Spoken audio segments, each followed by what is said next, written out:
Welcome back. Well, today is project video day. We don't exactly have a project today. We have project information instead. And I am going to show you some projects, and we'll talk about how I made them, but I'm not doing the projects with you because something else prompted this, and we'll talk about it when we come back. What do you say, Audie? Yeah, he likes the idea.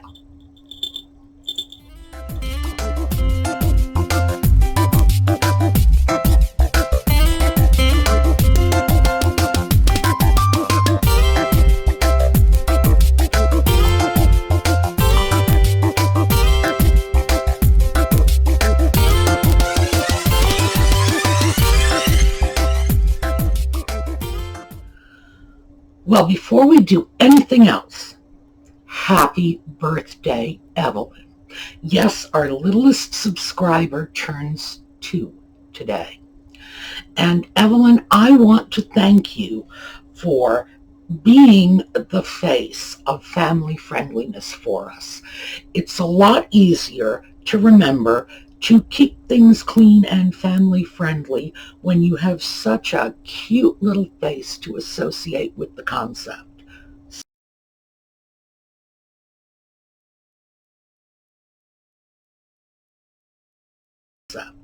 So, thank you and happy birthday. And to Evelyn's mom, she's hitting the terrible 2s now. You have my sympathy. But believe it or not, you'll get through it, and it won't be anywhere near as bad as when she hit 16. So you got something to look forward to.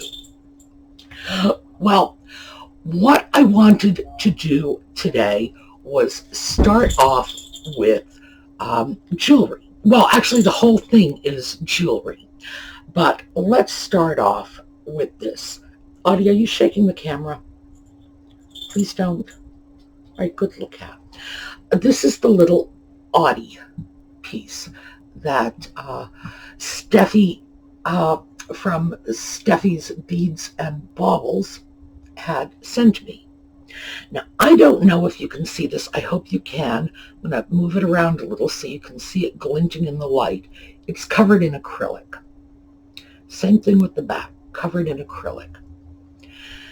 And that reminded me of Pierre Bex jewelry. So let's talk about that for a minute. And the reason I want to talk about Pierre Bex jewelry is you can make money on this stuff. Like, seriously. We've talked about this before. There are things you can buy on eBay and resell on eBay a week later and double or triple your money. And this is one of those things. Pierre Bex jewelry. So what is it? Pierre Bex is a company from France. The jewelry is French. And they made jewelry only for a short period of time. The dates given are usually 1968 to 1980, or 1969 to 1989. So it's a 20-year period. But it's best to think of it as the 70s and 80s, because even though they were producing jewelry in 1969, it wasn't really 1969 style jewelry. And those of us who were alive in the late 60s remember that there was a certain, like flower power look to that jewelry that is completely different from the Pierre Bex pieces. The pieces of jewelry, well, first of all, let me show you a picture of, this is a series of pictures of Pierre Bex jewelry. These are catalog covers, so they show you a wide range of pieces, but none of them in any great detail. It's just to give you an overview of what the company has been making, or what they made in that 20-year period. So here you go.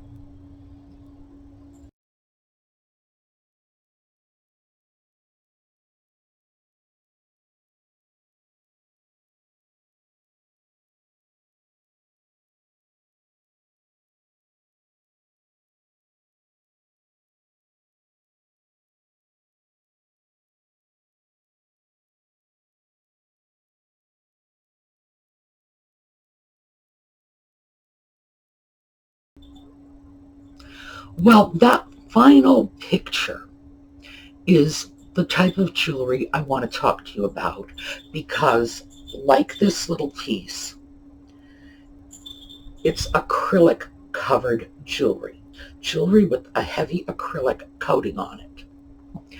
So in order to give you a better idea, I'm going to show you some of my own Pierre Bex pieces. And because I can give you close-ups and you can see what they look like. So here you go.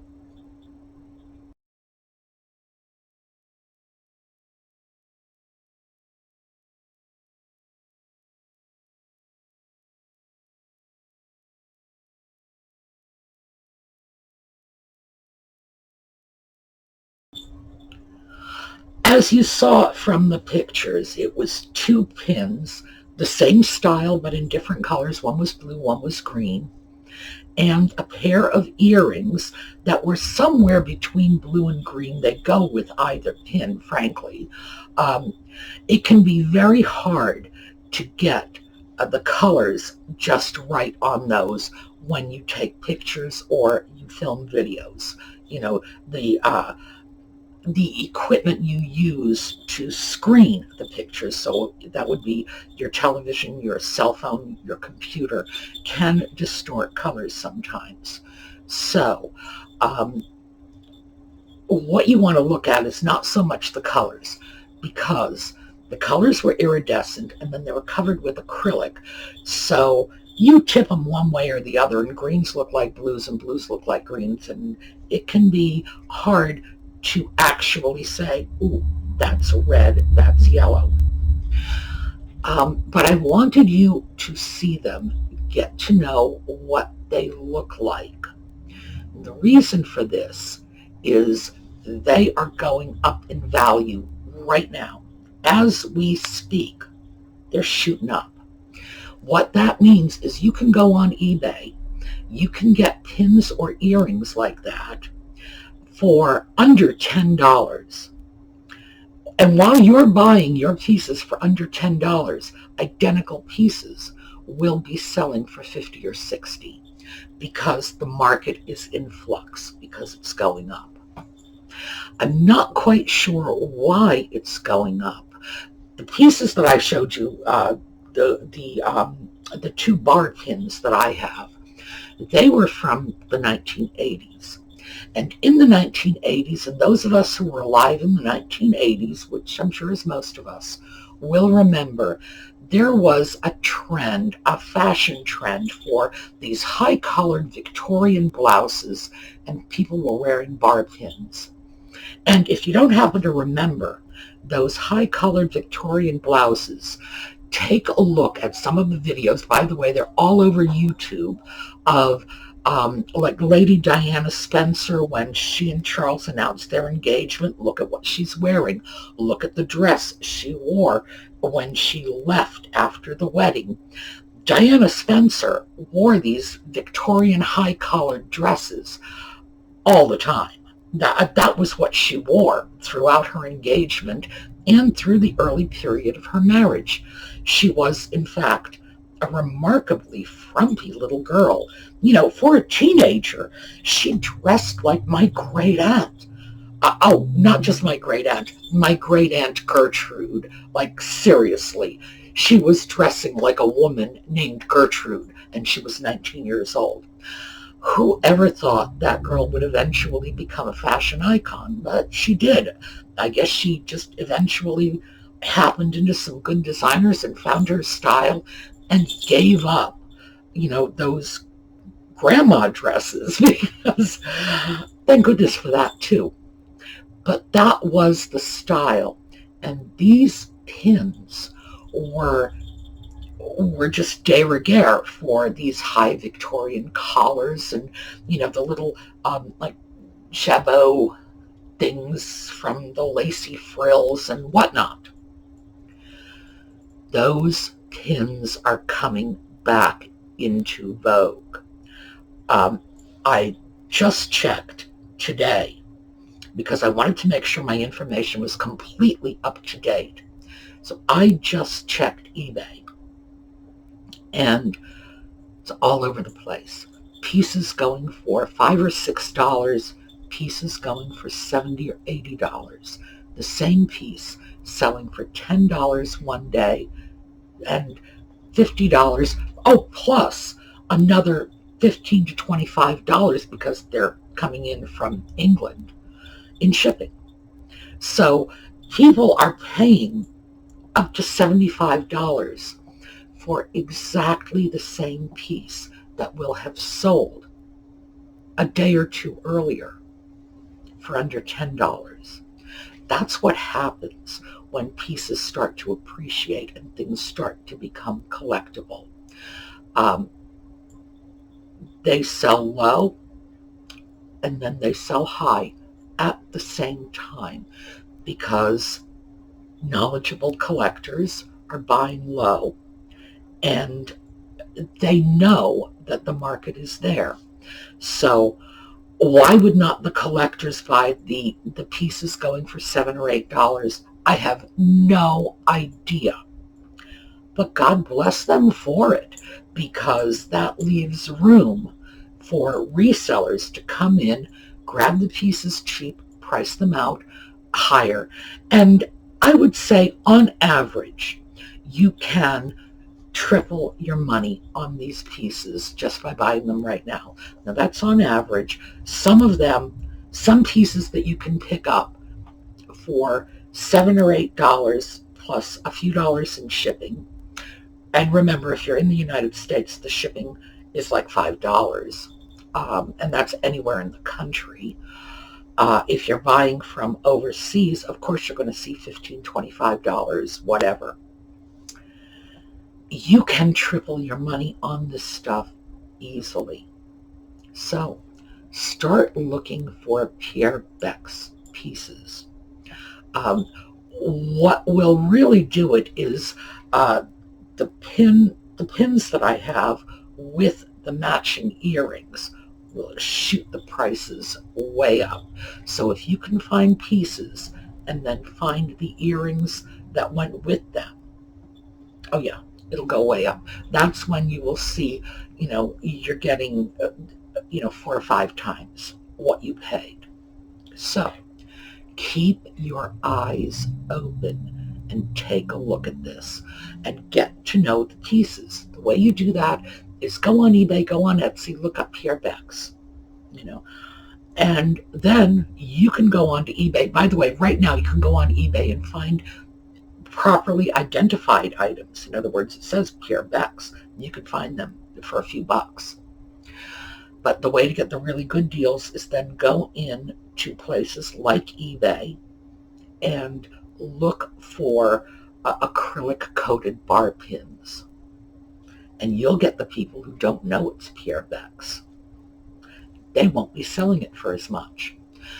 So, and you, of course, when you get your pieces, you're going to be selling it for Pierre Bex, and you are not going to be letting it go for $7 or $8. That's how to do it. So I wanted to let you know about that because it is current. That's happening right now. And this is a good time to invest in these pieces. And who knows? I mean, any number of reasons could account for this. We could be feeling nostalgia for the 1980s. Somebody had said that recently, that we're going through a 1980s nostalgia period. What is wrong with us? My goodness, I've got to get a rat tail comb and tease my hair out like this.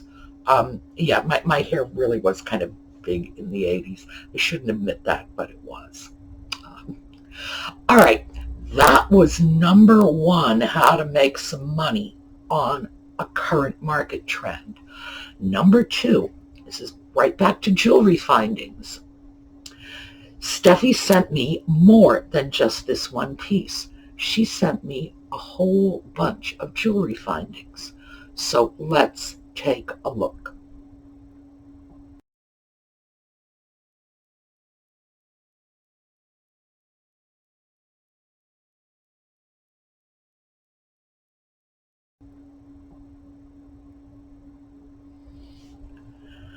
Now, jewelry findings are little odd bits and pieces of jewelry, parts of jewelry In general, findings is not a term used to describe actual made and put together jewelry.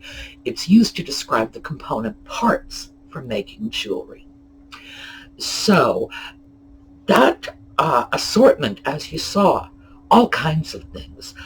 There's a hamsa in there, a couple of keys, some elephants, a fish, tassels. There are things I don't even know what they are, but I don't need to. And I want to show you why. Because now my interest is steampunk. So what I'm going to show you are some steampunk projects that I've done using things like jewelry findings. So let's take a look. This is a steampunk project lamp that I did almost a year ago. Now, just to refresh your memory about the project, this is a bridge lamp, and I decided to turn it into a steampunk lamp because it had this wonderful little seahorse on it. And seahorses, because of the Jules Verne connection, are inherently steampunk. So I thought, oh, this will be a super easy conversion. So I sprayed the lamp in brass, as you can see the brass sort of peeking through, and then added a darker shade of sort of weathered bronze on top of it to highlight the designs and to give it a little depth. I got a utility bulb cage, and again I sprayed that brass and bronze, and an Edison bulb. I don't know if you can see, but that's an LED bulb, so it doesn't burn hot and it's less expensive to run. And when it was all painted up, I thought, you know, this is nice, but it needs a little something. So that's where these pieces came in.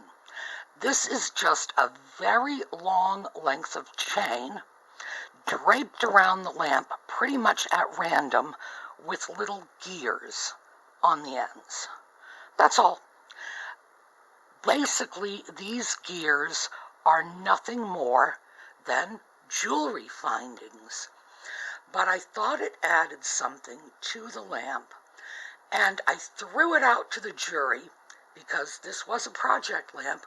You folks saw me put this thing together and said, what do you think, chains or no chains? And everybody said, oh, we want the chains. So there you go. And that is an example of how you can use jewelry findings in ways you just wouldn't expect. And here is another one. This is just my Kleenex box. It's a wooden box, handmade. I picked it up off the internet somewhere. I don't recall where. Now, these pieces are not exactly jewelry findings. They are stickers, basically, three-dimensional steampunk stickers. But I could have done the very same thing with my little bunch of gears and whatnot, or any jewelry findings, just to give it a little more interest. Okay, now some of you may remember that steampunk lamp. That was a project we did. That was a project video. We did that, you know, put that together on video. And that was a year ago or more. And the little chains, now the chain is that came out of my jewelry findings box. The gears did as well. Those are not real gears, by the way. They're not, you know, they are basically jewelry gears, jewelry findings, bits that were designed to be used to make steampunk jewelry. The pieces on the Kleenex box were just three-dimensional stickers. Jolie, I think, Jolee, I believe, was the manufacturer on those. And they have little jewels on them, and, you know, it's just, slapping gears on stuff.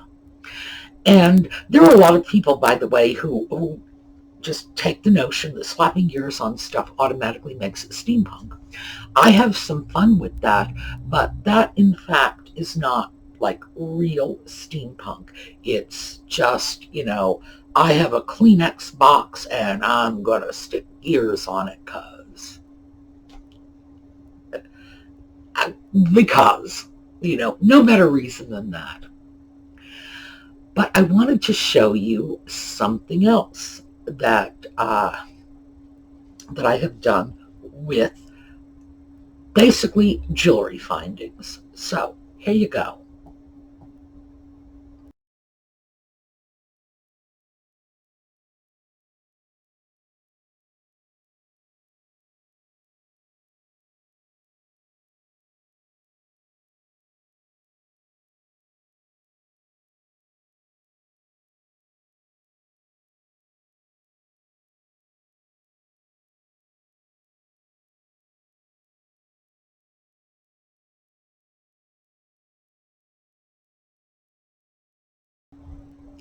Now that is my bedroom light switch cover.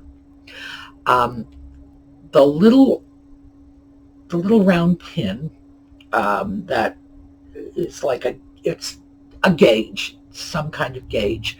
That is a pin, just a pin you would wear on your lapel.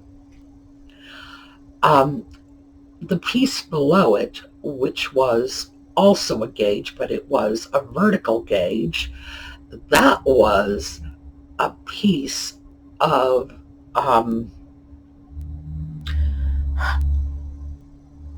card holder that you would put on a box or a file drawer, but not a real one. A real card holder is different. It's much more substantial. This is a card holder that was designed for like scrapbooking, not designed to actually hold labels. The thermometer works, by the way, and that was something that was designed to fit into. It's not the one that came with the switch cover. The light switch cover was designed to hold a thermometer, and I replaced the broken one that I got on the old light switch. Now that one is a steampunk piece. Even though the items are not working, it's jewelry in that sense, just little applied things. It's intended to give the impression of, working gauges. And of course the thermometer does work and the switch actually works. But I wanted to show you that because that's steampunk brought to the next level. It's like the lamp. We have a cage instead of a shade. We have an Edison bulb, just sort of a raw bulb. We have our little Jules Verne seahorse in there. And the gears and chain were just embellishments. So you definitely have different levels of steampunk. We've made some steampunk pieces. We did a project lamp. And if you like steampunk, I strongly encourage you to go back and look at some of those things in those videos that are genuine working steampunk pieces. In other words, we've got an old water meter or electrical meter, some kind of meter, I don't remember, measures something or other, and we've turned it into a lamp. So those are the next level of steampunk. But if you just want to play around with concepts, and it doesn't have to be steampunk, steampunk works for me. For somebody else, it might be, flower appliques or embellishments. It's whatever you fancy. One of our viewers collects teapots. That's her thing. She just likes teapots. It's good for me. I sell teapots. But you can get little three-dimensional stickers shaped like teapots. Some of them are really lovely. If you've got a Kleenex box that is just raw naked wood, you stick yourself some teapots on it. Why shouldn't it reflect your interests? And it doesn't have to be stickers. Those jewelry embellishments, and that's where we're going back to, those jewelry findings, you can use them for things other than jewelry making. You can use them to embellish things. Anything you want. You take yourself a naked switchblade cover, glue some jewelry findings on it. You like elephants? Glue a couple of those little elephants on it. You know, I've got cord here. This is dirt cheap cord. I use this to tie doll hair. That's what this is. This is nothing fancy. You take something like this, you tie a couple of those little tassels on it. No sewing, just tying. You got a bookmark. So I just want to encourage you to open your mind, open your eyes, and look at things like this in a new light. What can you do with jewelry embellishments? Now, we have seen things. Karen Hopper, who makes those beautiful repurposed jewelry pieces, we've seen that. Everybody loves her pieces. My goodness, I love her pieces. And we all think, I could never do that. Well, you can never do it if you don't try. And this is a good starter project. Grab yourself a few little jewelry findings and decorate something. Anything. You know, a switchblade cover, a Kleenex box, drape them around a lamp. That's all I did, and you saw the results. And I think the results speak for themselves. You know, I took plain things and turned them into decorative things. And that's what I want you to think about, because you can have a tremendous amount of fun, first of all. And second, you can customize your stuff for you. Who says your switchblade covers have to be dull white plastic? Nobody. Your switchblade covers can be covered with teapot stickers. They can have little bits of elephants glued on them. It really is your universe, your choice. Why not let it reflect your interests and your personality? So that was today's sort of project. And hopefully we will have opened your eyes a little. And of course, with the Pierre Bex jewelry, we're giving you something that you can take a look at and see if you can make some money on it. Yes, baby. Yeah, okay. And hey, as far as I'm concerned, that market is going to be strong enough to support specialty dealing in Pierre Bex jewelry. So take a look. I'm not kidding. Go to the sold section of eBay, look at the sale prices, and you will see the same pieces selling within the same time frame. And the price difference is incredible. So there's money to be made on this. All right, so that's what we have for you today. And I will not see you tomorrow, because tomorrow's Tuesday. Tuesday is my day off. I'm trying to remember what day of the week this is. I will see you on Wednesday for Wordy Wednesday. Meantime, take care of yourselves and have a great couple of days.